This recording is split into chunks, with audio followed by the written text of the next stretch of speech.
प्रस्तुत कहानी एवं पूर्णतः काल्पनिक कथा है।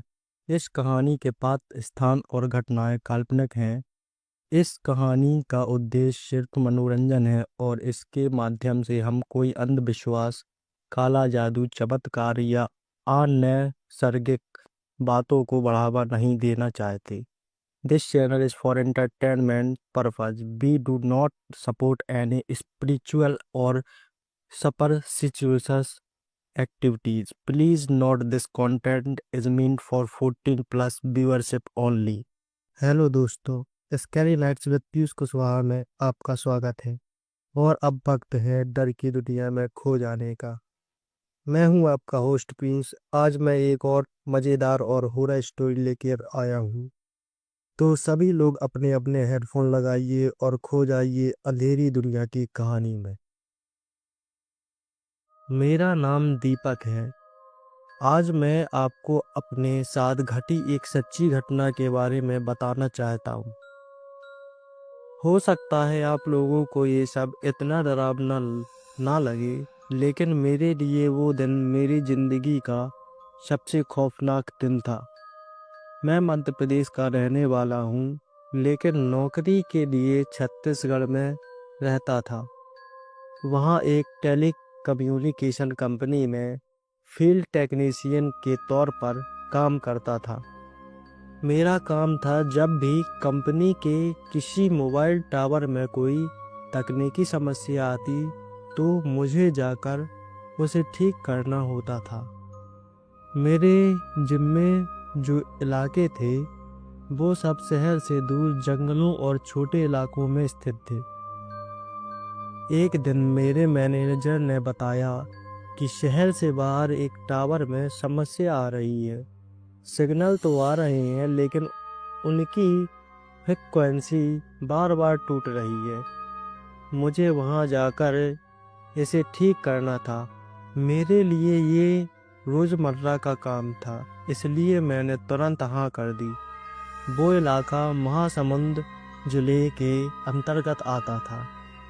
मैं पहले भी कई बार उस इलाके में जा चुका था, लेकिन उस दिन जिस खास जगह जाना था वहाँ पहले कभी नहीं गया था। कंपनी की तरफ से मुझे एक बोलेरो जीप मिली हुई थी ताकि मैं दूर दराज के इलाकों में जा सकूं।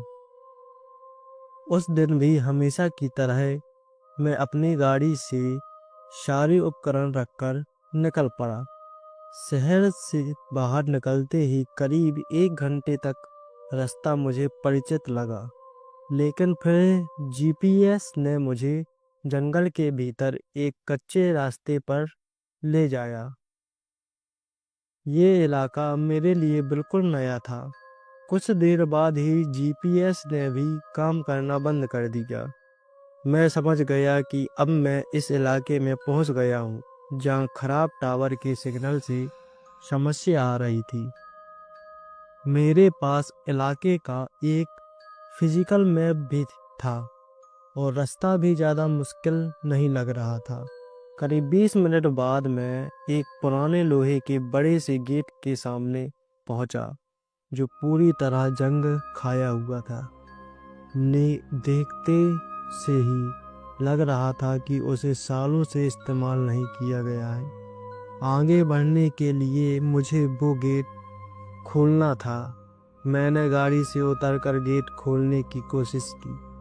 उसकी हालत देखकर लग रहा था कि कहीं भी मेरे हाथ लगाते ही गिर ना जाए, लेकिन गेट आराम से खुल गया। गेट के आगे जो इलाका था वो पूरी कंपनी की प्रॉपर्टी थी।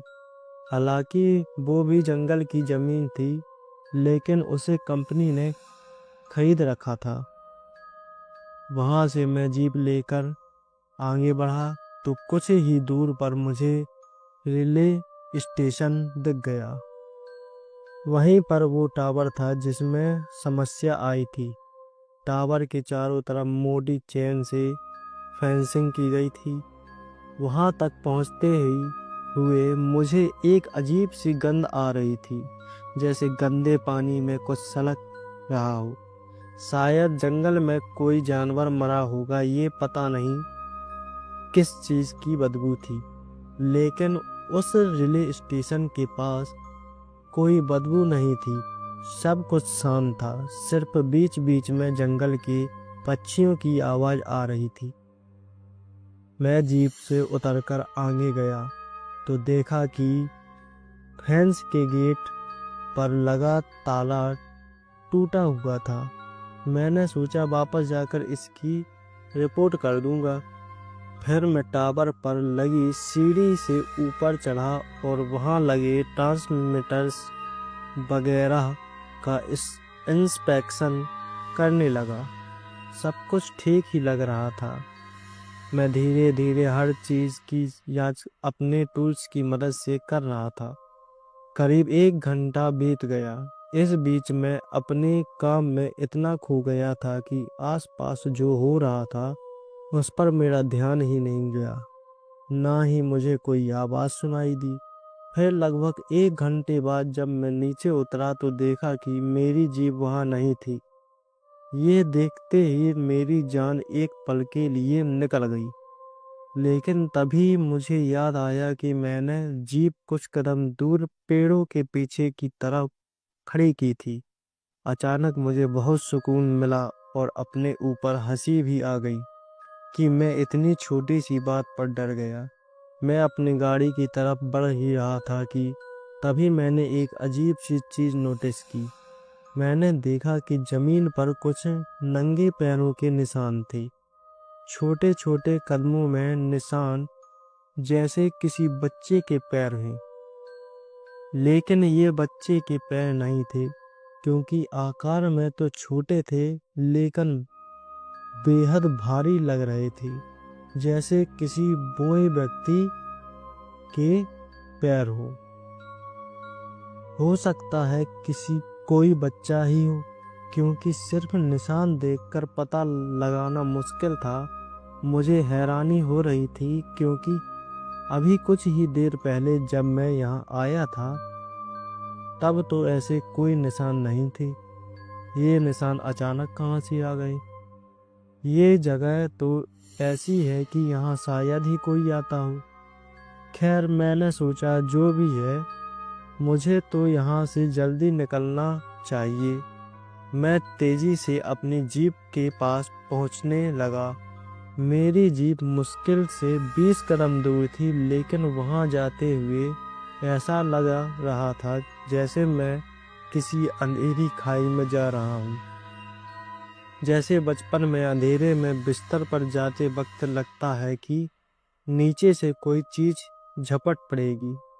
आपको भी पता होता है कि ऐसा कुछ नहीं है, लेकिन मन में वहम तो रहता ही है। मैं भी जानता था कि यहाँ मेरे अलावा कोई नहीं है, लेकिन फिर भी बीच बीच में पीछे मुड़कर देख रहा था। कुछ ही सेकंड में मैं अपनी जीप के पास पहुंच गया।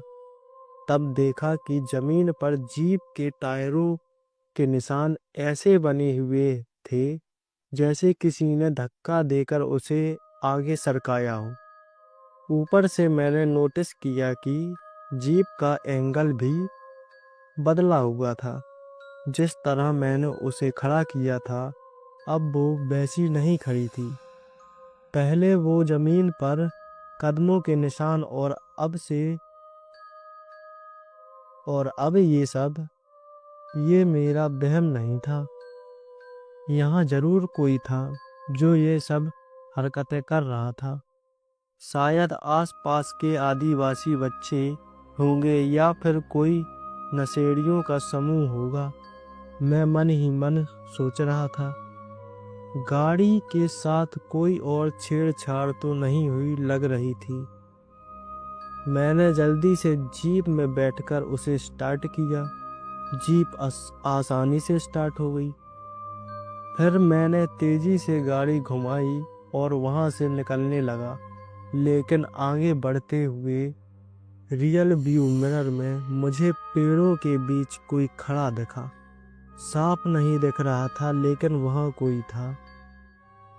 एक पल के लिए सोचा रुक कर देखूं कि ये कौन है। लेकिन फिर सोचा कि बेवजह के झंझट में क्यों पड़ना। मेरा काम तो हो ही गया है, जल्दी से यहाँ से निकल जाता हूँ।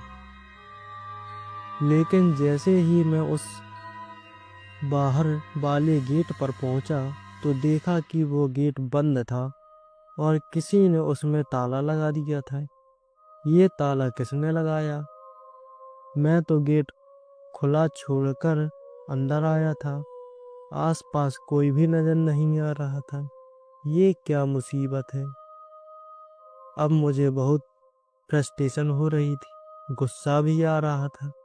मैंने जीप से उतरकर उस लॉक को चेक किया, वो ताला बहुत मजबूत था। अब मैं क्या करूं, क्या करूं? ताला तोड़ना पड़ेगा। मैं जल्दी से अपने टूल बॉक्स में कोई ऐसी चीज ढूंढने लगा जिससे वह लॉक तोड़ा जा सके। मैं टूल बॉक्स में खोज ही रहा था कि तभी पीछे पेड़ों से एक अजीब सी आवाज आई। मैंने झट से पलट कर देखा, लेकिन वहां कोई नहीं था। सच बताऊं तो वो पल ऐसा था जब मुझे सच में बहुत डर लगने लगा। अंधेरे भी होने वाला था। कहीं कोई नक्सली वगैरह तो नहीं छिपे हो जो मुझे पकड़ने की फिराक में हो। अब तो डर और भी ज्यादा बढ़ गया था। मैंने कहा, भाड़ में जाए टूल बॉक्स, इस गेट को ही तोड़ देता हूँ। ये सोचकर मैं तुरंत जीप में बैठा और गियर लगाकर रेस दे ही रहा था कि टायर आगे बढ़े ही नहीं। टायर वहीं के वहीं घूमने लगी। अब इसे क्या हो गया? साला आज का दिन ही खराब है। पता नहीं मैं इसमें मनहूस जगह पर क्यों आ गया। मैं फिर से जीप से उतरकर टायर चेक करने लगा। देखा तो टायर मिट्टी पर फिसल रहा था और वही घूम रहा था। हर बीतते पल के साथ मेरी बेचैनी बढ़ती जा रही थी। ये सब बिल्कुल भी सामान्य नहीं था। इतनी सारी चीजें एक साथ नहीं हो सकती। और तभी मुझे पीछे से तेज कदमों की आवाज आई और नजर के कोने से कुछ जाता हुआ दिखा। साफ तो कुछ नहीं दिखा, लेकिन वहां पक्का कोई था। इंसान नहीं बल्कि कुछ और। ओए, कौन है वहां? मैंने आवाज लगाई। मैं बहादुर बनने की कोशिश कर रहा था, लेकिन अंदर से इतना डरा हुआ था कि बयान नहीं कर सकता। कोई जवाब नहीं आया। ऊपर से फोन में सिग्नल भी नहीं आ रही थी।